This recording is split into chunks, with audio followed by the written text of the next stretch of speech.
zusammen zur Schule gegangen. Also wir haben zusammen die Oberstufe gemacht und haben uns da im Musikleistungskurs kennengelernt.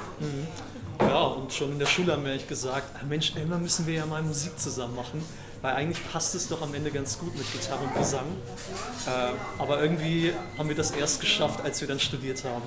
Wir hatten auch beide eben den Traum, irgendwie bei der Musikhochschule zu kommen bei uns.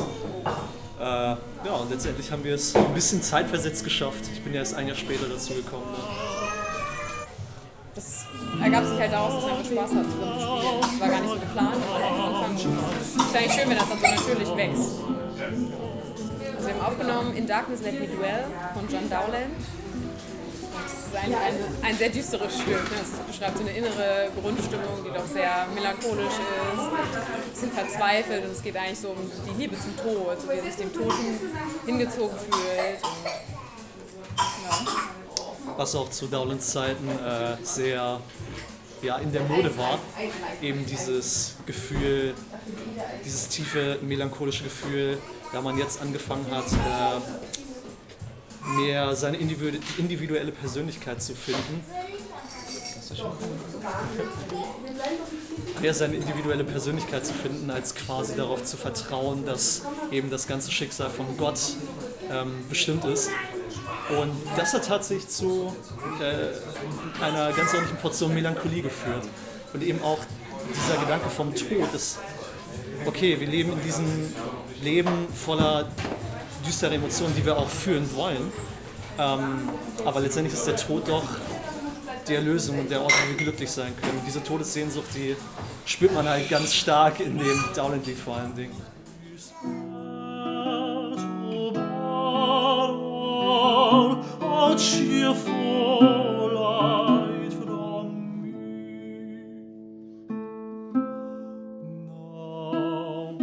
Also ich finde, es sind halt schon Gefühle, die man immer mal erlebt hat und deshalb auch immer so ein bisschen wieder hervorrufen kann.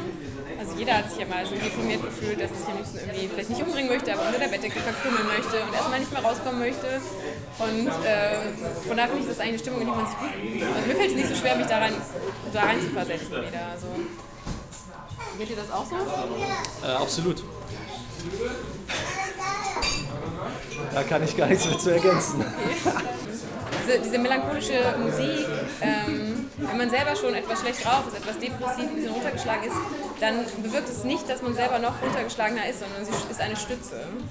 Und man wird dadurch nicht noch deprimierter oder so, sondern fühlt sich einfach nur in seinem Gefühl bestätigt und es ist gut so. Und wenn es einem aber gut geht und man diese Musik hört, kann man zwar künstlich diese Melancholie nachvollziehen, aber man fühlt sich davon nicht so beeinträchtigt und wird nicht auch noch runtergezogen. Und ich finde, das ist wirklich so. Also wir haben ja auch während den Proben immer mal gelacht oder so. Es ist jetzt nicht so, dass wir dann da todtraurig sitzen und denken, oh Gott, wie furchtbar.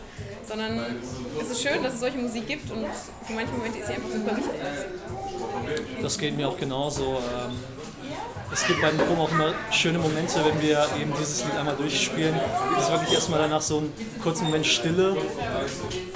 Also ich glaube, wir genießen schon die Melancholie in dem Stück und danach fühlen wir uns so, boah! Also es ist wirklich, ja.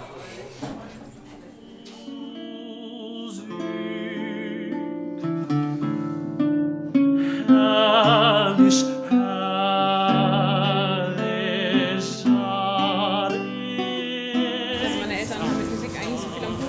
Ich habe allerdings ganz lange Ballett getan. Ich habe 10 Jahre Ballett gemacht und dadurch hatte ich so ein bisschen klassische Musik immer im Hintergrund laufen beim Ballettunterricht. Aber es war jetzt nicht so, dass ich in einem Musikerhaushalt groß geworden bin. Meine Eltern spielen kein Instrument.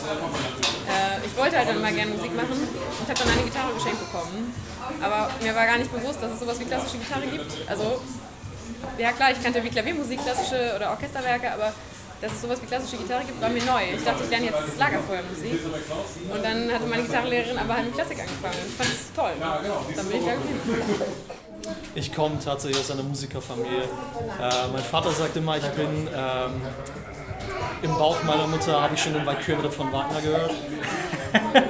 Das hat mich tatsächlich auch sehr geprägt. Ich habe auch gesungen, bevor ich gesprochen habe, wird mir immer erzählt. Und ich habe tatsächlich sehr früh eben meine Liebe fürs Singen eben auch entdeckt. Bin dann mit 6 in den Knabenchor gegangen. Und Liebe für klassische Musik, die kam erst später. Ich meine, ich fand damals auch Dinge toll, die jeder kleine Junge toll fand. Ich fand Banneroo toll und was es alles gab. Klassische Musik, das hat sich erst entwickelt, als mein Vater mir angefangen hat, Geschichten zu erzählen über Opern. Das war für mich quasi eine Art Märchen immer. Und ich dachte einfach, ja, so will ich singen lernen. Und dann war eben mein Traum, Gesang zu studieren. Und so ergab sich auch der Weg. Also ich lerne im Moment noch Instrumentenbau, so freiwillig nebenbei, immer durch Praktika bei Instrumentenbauern und durch selber zu Hause üben, viel lesen, viel ausprobieren. Und ich hoffe, dass ich da ein bisschen Fuß fassen kann. Jetzt brauche ich gerade eigentlich Orgel. Und dass ich das verknüpfen kann. Und das mit viel Kammermusik, Solo muss es gar nicht unbedingt sein. Und das wäre eigentlich ein schönes Ziel für die Zukunft. Viel freiberuflich machen.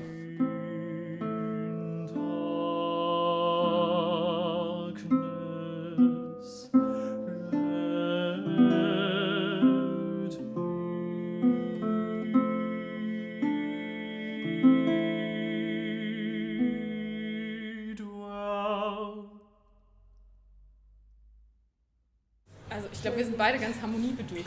Ja, ich glaube, wir sind eher die wahrscheinlich eher einem Streit erstmal aus dem Weg gehen.